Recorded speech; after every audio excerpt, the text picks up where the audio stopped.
I'm CK. Tonight we're doing something rather utilitarian.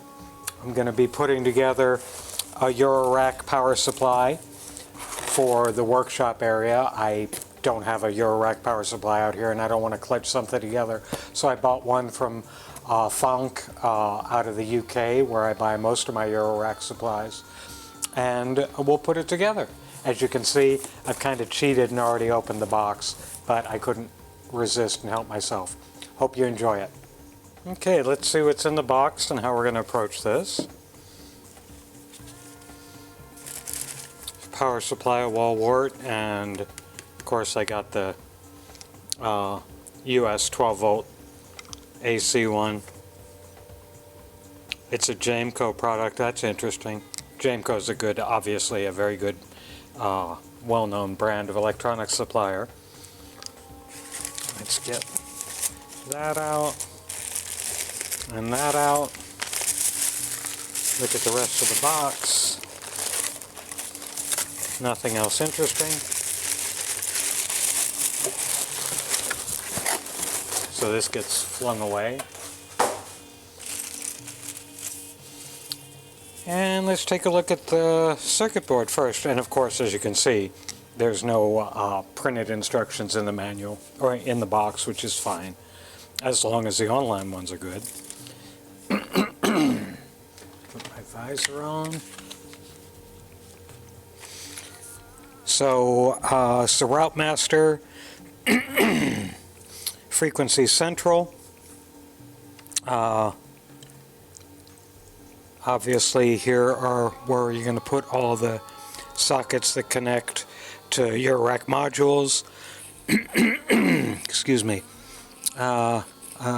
Number LEDs, a 5 volt LED, plus 15 12 volt LED, because I guess this can take both styles of Eurorack connectors.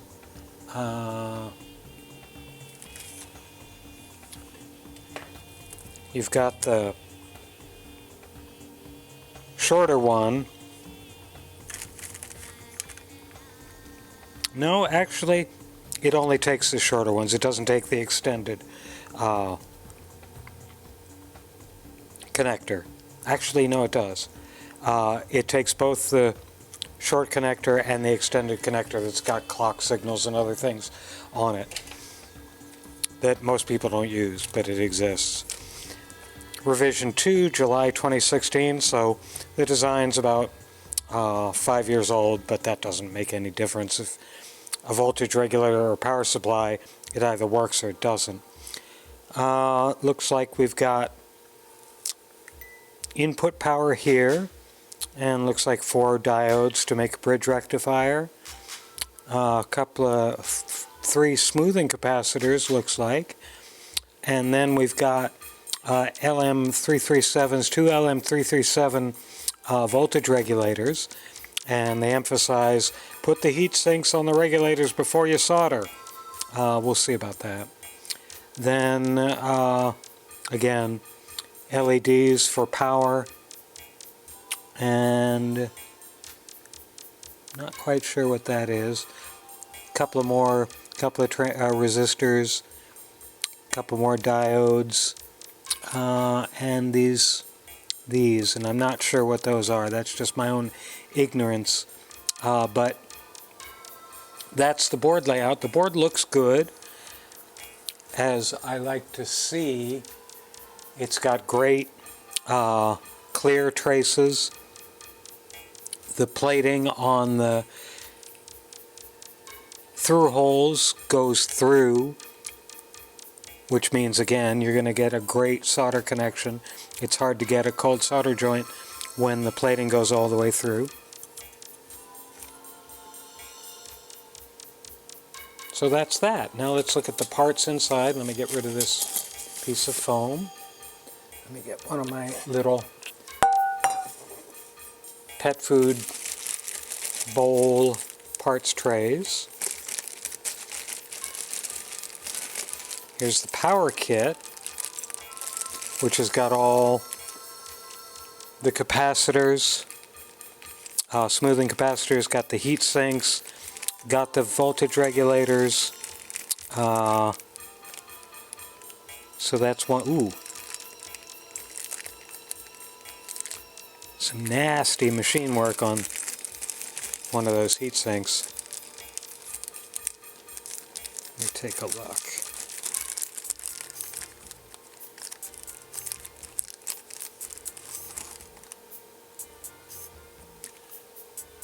Using the overhead camera, it's not focusing. Whoever did the tapping on there was a little aggressive with the tap. Left some shards behind. He did better, or she did better on the other side. All the 470 microfarad, 4700 microfarad caps. So that's a lot of smoothing. That's, for the amount of voltage and current a Eurorack type unit uses, that's a lot. Those capacitors have a lot of smoothing going for them. Another little cap, little transistor 78LO5.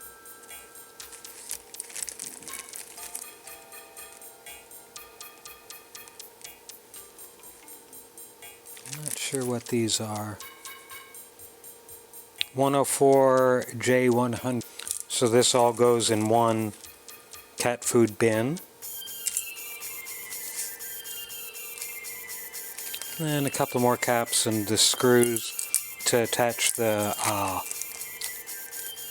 voltage regulators to the heat sinks.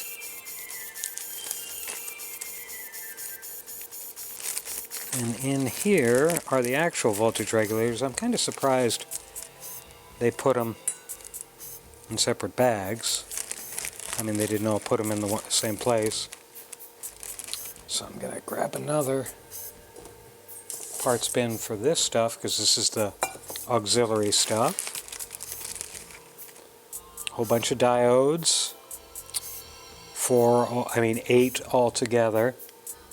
There's a lot along the way on the board. There's the other voltage regulator.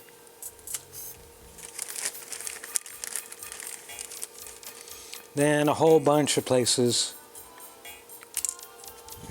whole bunch of connectors.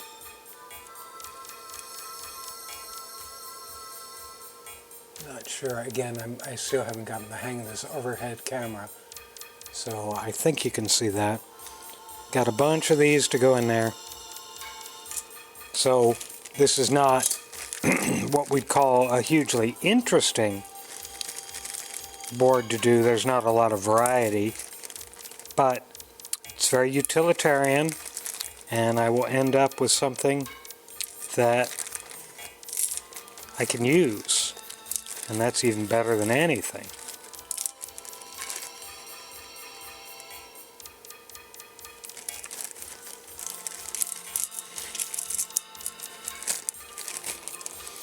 So as you can see, a couple of ancillary things that go on the board. The heart of it, of course, is all this stuff.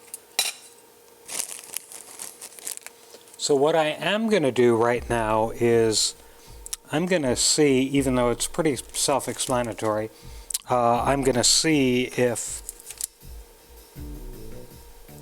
there is a assembly guide, because the only thing I'm not sure about is the power connector, because here's the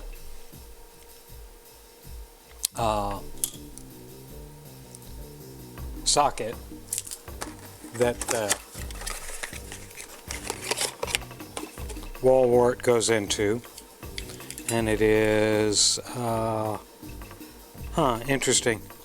It doesn't have the standard little diagram that shows whether it's center positive or center negative. This power unit is intended to be correctly oriented in a vertical or floor mount which would be horizontal position. So it's intended to be horizontal or vertical. Be careful of that. Sure. That'll go in there, but this has got a ground pin showing, and obviously there's no ground here directly because I'm not putting it in a chassis, and there's no ground on a wall wart anyway, so I don't quite know what he wants to have done here, because there's hot 1, hot 2 going into the bridge rectifier, but then a ground going off to this cap, which is coming through there. I'm not sure what the point of that is. I don't know, because I have nothing to ground it to. Huh. Well, let me go grab an iPad and I'll be back, and we'll take a look for assembly guide. Not that we need it necessarily, but if there are any hidden gotchas that he. So Frequency Central has a fine website, and they have a build document. Let's take a look at it. Simple to build combined power supply and bus board, 12 vac wall wart or center tap transformer if you have that. I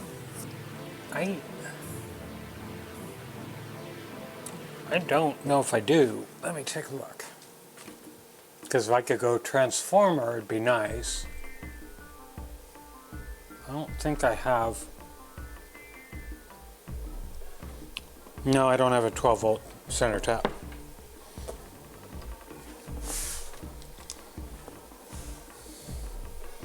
Supply is adjustable for plus minus 12 volts or plus minus 15 using multi-turn trimmers, which are these guys here.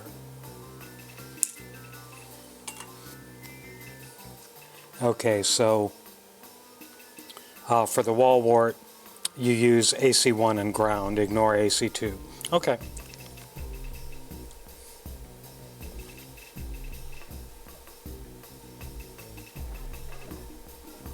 So this mess, the thing I was unsure of, is actually where the trimmer goes. So it's showing, where is it? Where's my pointer?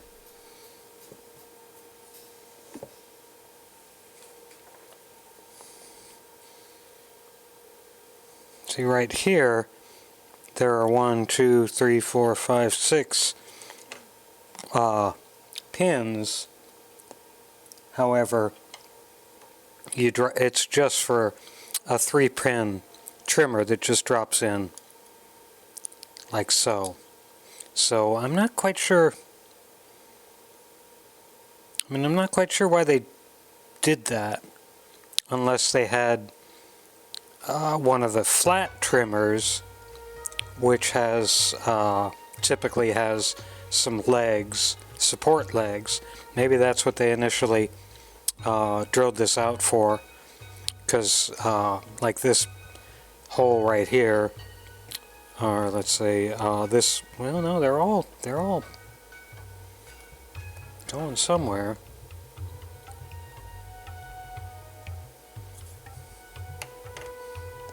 Again, when in doubt, look at the picture. And these definitely go there. So we do have a fine build guide, and I say fine because it's got pictures. Pictures are always good, and nice build material. So that's it. Again, it's going to be a straightforward build. I may not, now that we've gone over the basics of it, I'm probably just going to turn off the sound and speed through building it all, because there's not much interesting in this build session, except I will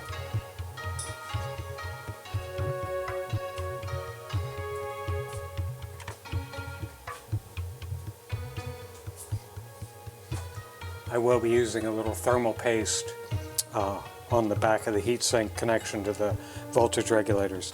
So going into fast speed, enjoy watching me put this together quickly.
I turned the cameras off for the riveting soldering of 196 pins for the power headers. I didn't figure you wanted to see that. I didn't want to see that, but it had to happen. Okay, so let's finish up the main board install with the interesting bits. So we've got all the we've got the two power transistors to put in first. And I'm still getting used to this overhead camera and the monitor on it, so if it takes me a second or two to do some stuff, that's because I'm looking overhead to see what's going on. Now, the author of the assembly guide recommends you put the heat sinks on before you mount to the board. So first I have to see which way is up. So it'll be, I don't know if I can see this, it'll be this way, and that'll keep the pins out of the holes a little bit. So that's easy to do.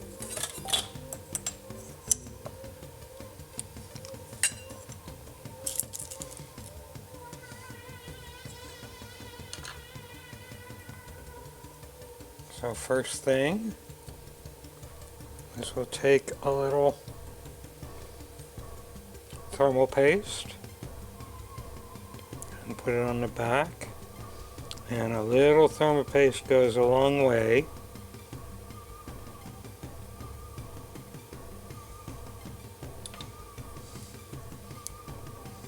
Line it up with the screw hole. I'm going to put the screw in not too tightly. Of course, if I can't get it started at all, it's not going to be tight at all.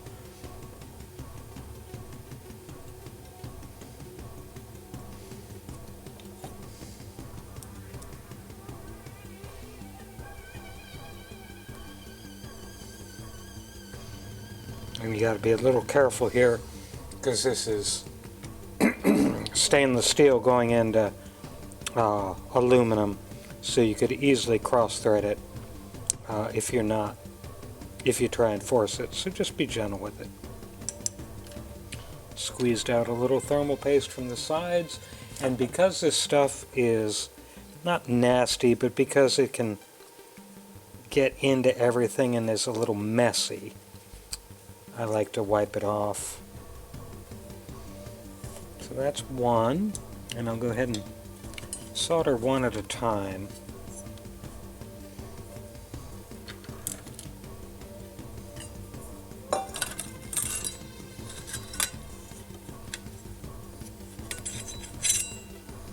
I'm trying to get this arranged right so I can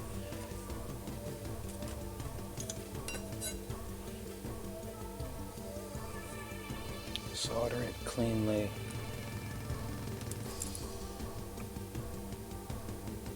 There we go.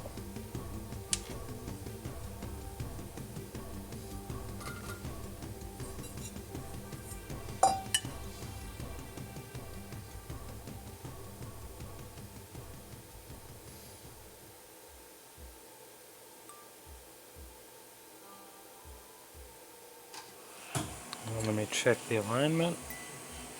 Yep, all still looks good.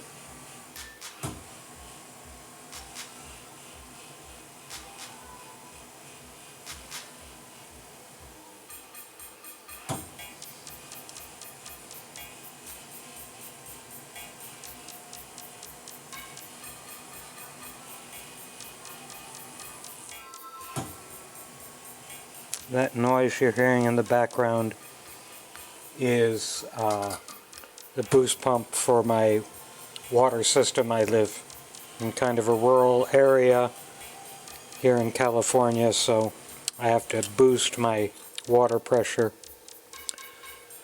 Now that I've got that soldered down, I'm going to snug this screw down so there's good contact. That squeezed a little bit more thermal paste out, but that's okay. Not enough for me to go back in and clean it out. Same thing on the other one.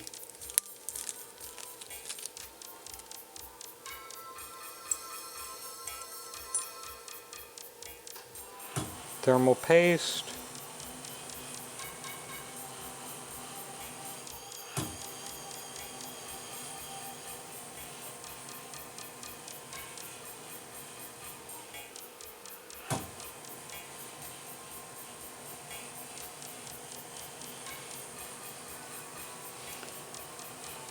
Now I happen to use Arctic Silver, polysynthetic silver thermal, because I just find it works better for me.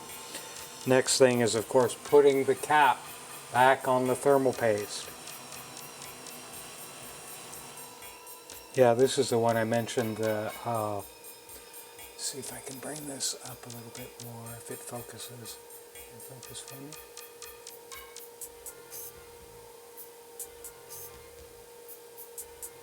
No, it's not focusing. I don't know why it's focusing up top. There's a little gouge here where they threaded or tapped the screw hole. Not a big deal, just a comment.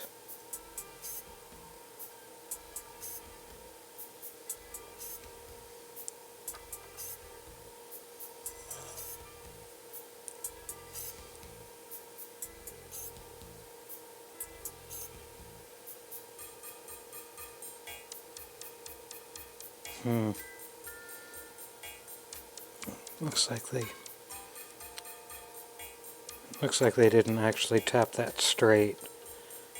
Again, it's not a big deal, just have to be careful with the stainless steel going into aluminum, as I said.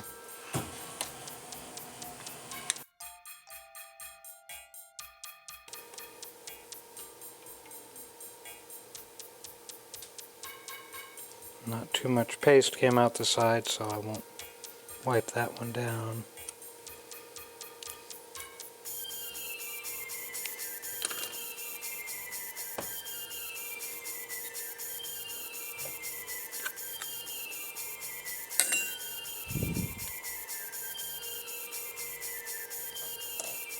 Now we'll drop all the 4700 microfarad caps in. Again, that's a whole lot of power smoothing for something that puts out relatively low power and low current, but it is for audio use after all, and you do want to make sure you have smooth power, as smooth power as you can possibly get. Now it's interesting the way they laid this out. I'll show you here in a second.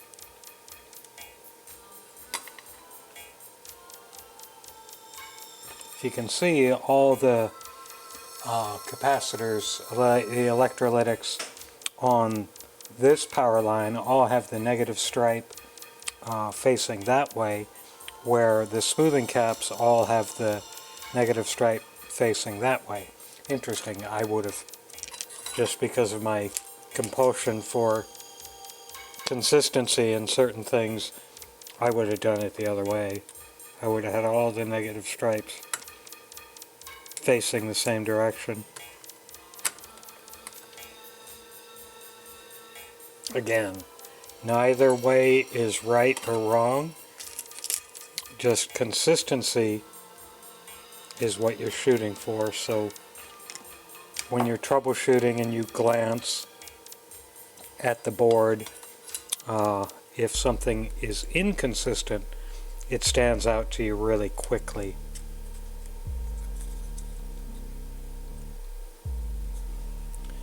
Yeah, I actually... Oh, never mind.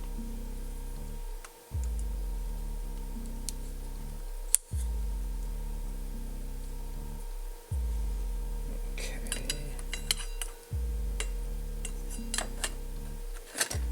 Another piece of solder.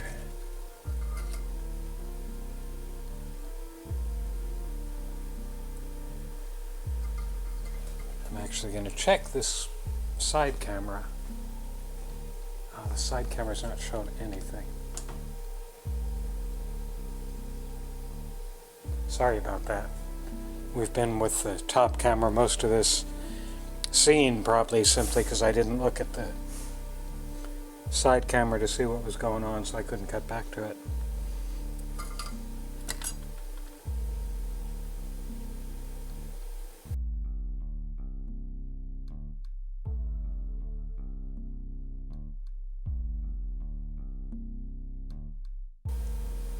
That's the board completely done except for the power connector, but that's all the active components.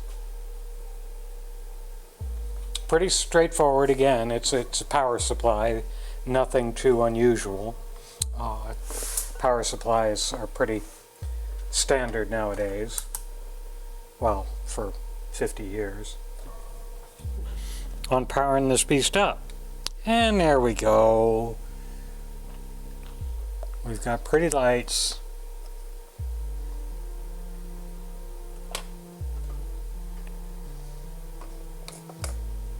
Where's my pointer?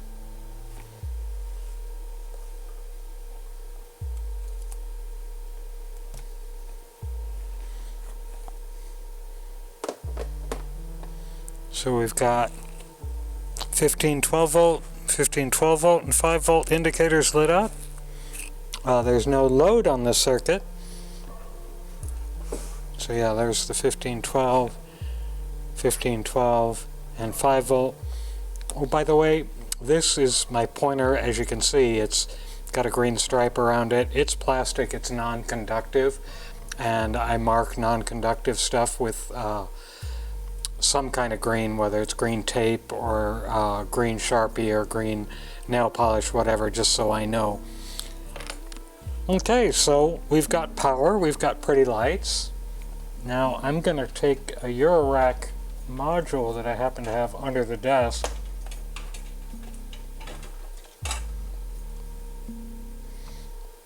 And I'm not going to talk too much about it because I want to explore that. It's got its own video coming. but I actually needed to build this power supply to finish that video. Plugged in. Now I'm going to power it up. And lights come back on as usual as you'd want. Let me get this out into the camera. And we turn it on and we're getting...